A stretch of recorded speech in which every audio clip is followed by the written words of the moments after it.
اعوذ باللہ من الشیطان الرجیم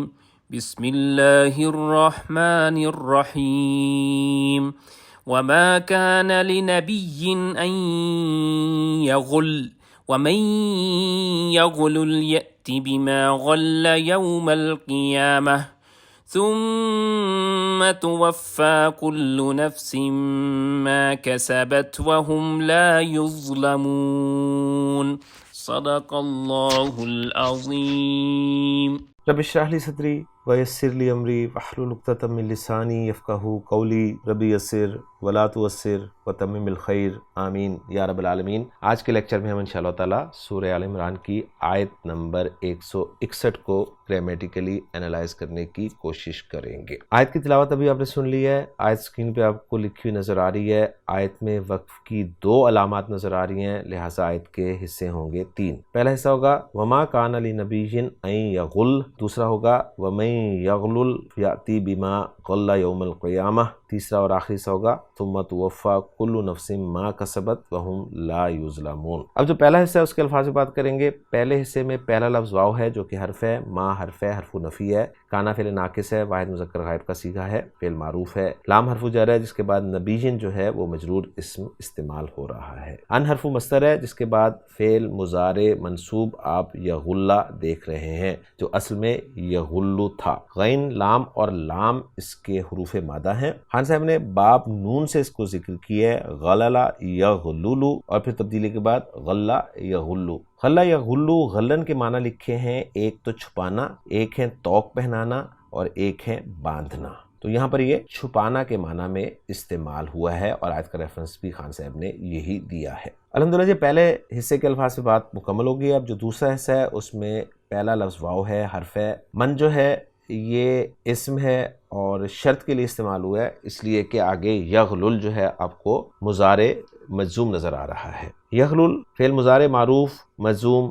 واحد مذکر غائب کا صیغہ ہے، غلہ یا غلو سے ہی آپ اس کو کور کر سکتے ہیں۔ یاتی فعل مضارع مجزوم ہے، واحد مذکر غائب کا صیغہ ہے، معروف فعل ہے، حمزہ تا اور یا اس کے حروف مادہ ہیں، باب ضربہ یضربو، اتا یا یاتیو، تبدیلی کے بعد اتا یاتی۔ با حرف جر ہے جس کے بعد ما جو ہے اس میں موصول ہے اس لیے بلو کلر میں دکھایا گیا ہے، غلہ جو ہے یہ ماضی بھی آ گیا۔ تو دیکھیں آپ سب کچھ آپ کو الحمدللہ نظر آ جاتا ہے قرآن مجید کی آیات میں، ماضی، مضارع، پھر اس کی مضموم شکل، پھر معروف شکل، ہر چیز آپ دیکھ لیں گے انشاءاللہ تعالی۔ غلہ فعل ماضی معروف واحد مذکر غائب کا صیغہ ہے، یوم منصوب ہے جس کے بعد القیامہ مجرور آپ دیکھ رہے ہیں۔ تیسرا حصہ جو ہے اس میں ہمیں ایک واو نظر آ رہا ہے، لہٰذا اس تیسرے حصے کے ہم حصے کر دیں گے 2۔ پہلا حصہ ہوگا ثم توفی کل نفس ما کسبت اور دوسرا ہوگا وہم لا یظلمون۔ اب جو پہلا حصہ ہے ثم توفی کل نفس ما کسبت، اس کے الفاظ سے بات کریں گے۔ ثم حرف ہے، حرف عطف ہے، توفی اصل میں یہ تھا توفیو، علامت مضارع پیش والی ہے، عین کلمہ زبر والا ہے تو فعل مجہول ہے، یہ ذہن میں رکھیے گا۔ تو فعل مضارع مجہول واحد مؤنث غائب کا یہ صیغہ ہے اس لیے کہ آگے کلو نفسن ہم نے دیکھ لیا ہے۔ واو فا اور یا اس کے حروف مادہ ہیں، باب تفعیل سے یہ استعمال ہوا ہے، وفا یا یوفیو توفیتن جس کے معنی کسی کا حق پورا پورا دے دینا۔ پھر یہ جو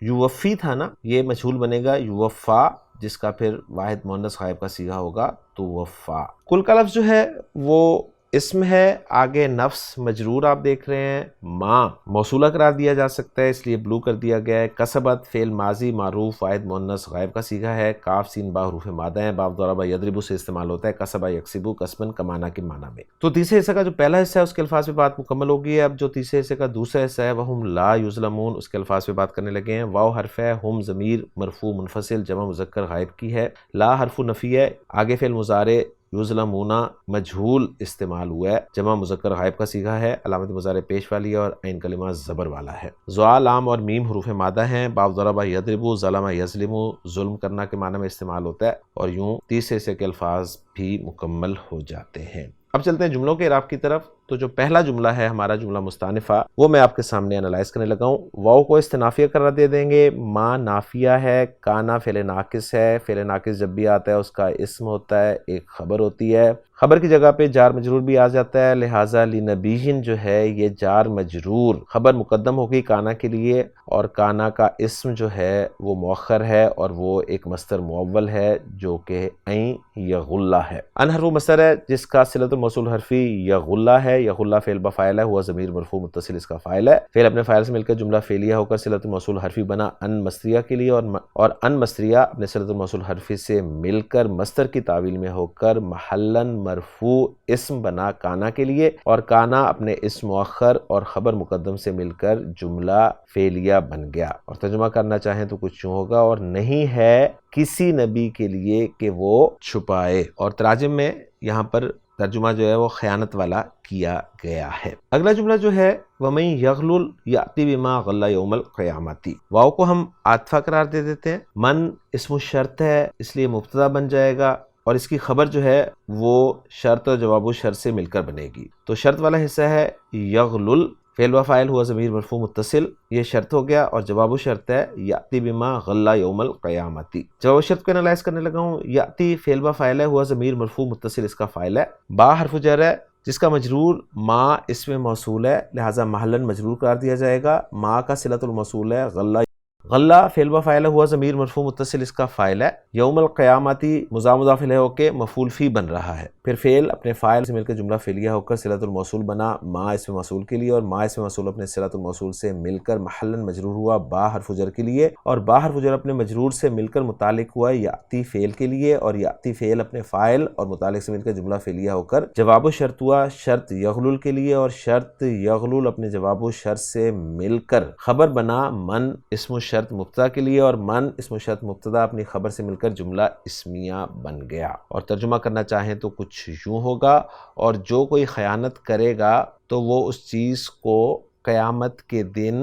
لائے گا جو خیانت کی تھی۔ تیسرے سے کہ ہم نے دو جملے کیے تھے، پہلا ہے ثم توفی کل نفس ما کسبت، اس کو انالائز کرنے لگا ہوں، ثم حرف عطف ہے، توفی فعل مجہول ہے، اس کا نائب فاعل اب ہم نے تلاش کرنا ہے، تو چونکہ صیغہ واحد مؤنث غائب کا ہے تو آگے نائب فاعل آ سکتا ہے، لہٰذا کل نفس جو ہے مرفوع ہے، اس کا نائب فاعل قرار دے دیا جائے گا۔ اب پورا پورا دینا جو ہے یہ دو مفعول ڈیمانڈ کرتا ہے، کسی کو پورا پورا دینا اور کوئی چیز پوری پوری دینا، تو پہلا مفعول جو تھا وہ نائب فاعل بن کر آ گیا، اب جو دوسرا مفعول ہے وہ ما کسبت کی صورت میں آ رہا ہے۔ ما اسم موصول ہے جس کا صلۃ الموصول کسبت جملہ فعلیہ ہے، کسبت فعل بفاعل ہی ضمیر مرفوع متصل اس کا فاعل ہے، اور ضمیر عائد محذوف ہے، اسم موصول اپنے صلۃ الموصول سے مل کر محلاً منصوب مفعول بھی بن جائے گا، توفی فعل کے لیے، اور پھر توفی فعل مجہول اپنے نائب فاعل اور اپنے مفعول بھی سے مل کر جملہ فعلیہ بن جائے گا۔ اور ترجمہ کریں گے اس حصے کا، پھر ہر جان کو پورا پورا دے دیا جائے گا جو اس نے کمایا۔ وہم لا یظلمون، واو کو ہم حالیہ قرار دے دیں گے،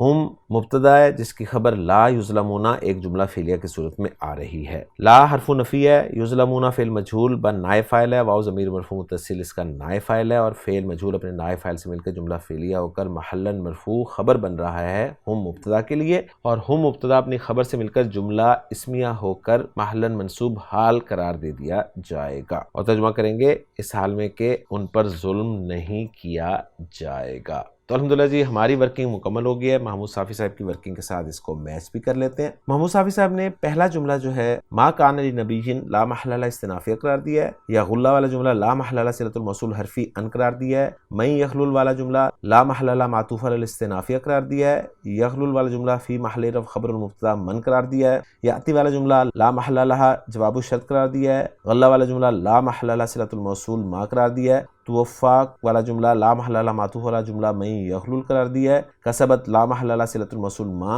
ہم لا یظلمون والا جملہ فی محل نصب حال قرار دیا ہے، اور لا یظلمون والا جملہ فی محل رفع خبر المبتدا ہم قرار دیا ہے۔ تو الحمدللہ جی ہماری ورکنگ 100% میچ کر گئی ہے محمود صافی صاحب کی ورکنگ کے ساتھ۔ اب اس آیت کا ترجمہ دیکھ لیتے ہیں۔ اس آیت کا ترجمہ کچھ یوں کیا گیا ہے کہ وما کان لنبی ان یغل، اور کسی نبی کے لیے کبھی ممکن نہیں کہ وہ خیانت کرے، ومن یغلل، اور جو خیانت کرے گا، یاتی بما غل یوم القیامتی، قیامت کے دن لے کر آئے گا جو اس نے خیانت کی۔ ثم توفی کل نفس ما کسبت، پھر ہر شخص کو پورا دیا جائے گا جو اس نے کمایا، وہم لا یظلمون، اور ان پر ظلم نہیں کیا جائے گا۔ یہاں پر ایک پوائنٹ اچھی طرح سمجھ لیجئے گا کہ یہاں جو کہا گیا نا وما کان لنبی ان یغل، اس سے اوپر کی آیات میں جہاد کی ترغیب ہے اور اس آیت میں جہاد کے احکام کا بیان ہے۔ جنگ احد کے دوران جو لوگ مورچہ چھوڑ کر مال غنیمت سمیٹنے کے لیے دوڑ پڑے تھے، ان کا خیال تھا کہ اگر ہم نہ پہنچے تو سارا مال غنیمت دوسرے لوگ سمیٹ کر لے جائیں گے۔ اس پر تنبیہ کی جا رہی ہے کہ آخر تم نے ایک